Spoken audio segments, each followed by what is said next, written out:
প্রতিটা ড্রাইভারের কাছে এমন কিছু গল্প আছে যা কখনো বলা হয় না। এটা শোনাও হয় না। আমরা মাঝে, মাঝে কখনো কারো গল্প ফোন করে শুনি। তো একজন ড্রাইভার প্রতিদিন অসংখ্য মানুষের সঙ্গে দেখা করেন, বিভিন্ন পরিস্থিতির মুখোমুখি হন। জীবনের নানা রূপ তার কাছে প্রতিনিয়ত দেখা দেয়। কিন্তু আশ্চর্যের বিষয় হলো তাদের জীবনের যে গল্পগুলো সেটা অনেক সময় কম শোনা হয় বা বলাই হয় না। কিছু গল্প থাকে স্মৃতিতে, কিছু থাকে অভিমানে, আর কিছু থেকে যায় একবারে নীরবতায়।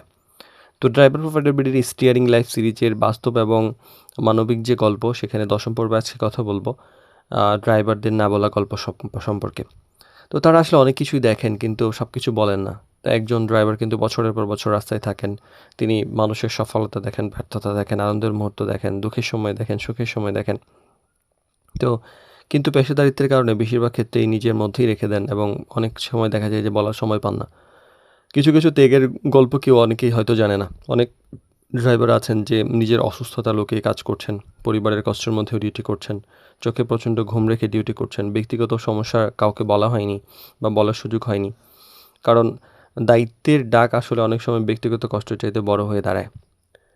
কিছু অপমানের গল্পও কিন্তু নীরব থাকে। সব ড্রাইভার আসলে আ একই ধরনের জীবন থেকে আসেন না।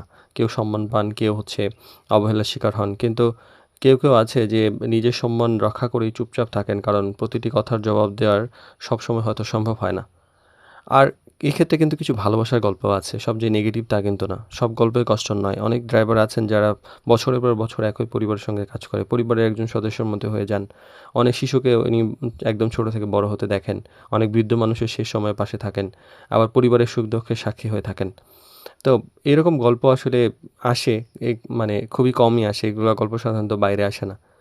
তো তাদের জীবন আসলে শুধু চাকরি না। অনেক সময় দেখা যায় যে আমরা অনেক সময় কিছু ড্রাইভারকে তাদের পেশা নিয়ে দেখি যে তার মধ্যেও কিন্তু আছে যে সে কিছু স্বপ্ন লালন করে, তার কিছু ব্যর্থতা আছে, ভালোবাসা আছে, ভয় আছে, আশা আছে। ঠিক অন্য সবার মতোই। সেক্ষেত্রে তাদেরকেও সমানভাবে মূল্যায়ন করা উচিত। আর কিছু গল্প আসলে কখনোই বলা হয় না।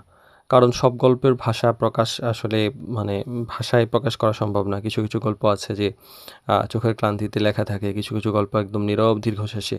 আর কিছু গল্প থাকে যে শুধু আল্লাহ এবং সেই মানুষটির মাঝেই থাকে, যেটা বাইরের কেউ জানে না। তো প্রতিটি ড্রাইভারের জীবনে আসলে এমন কিছু অধ্যায় থাকে যা কোনো সিভিতে লেখা থাকে না, কোনো পরিচয়ে দেখা যায় না। কিন্তু সেই না বলা গল্পগুলোর মধ্যেই লুকিয়ে থাকে একজন মানুষের আসল সংগ্রাম, ত্যাগ আর জীবন।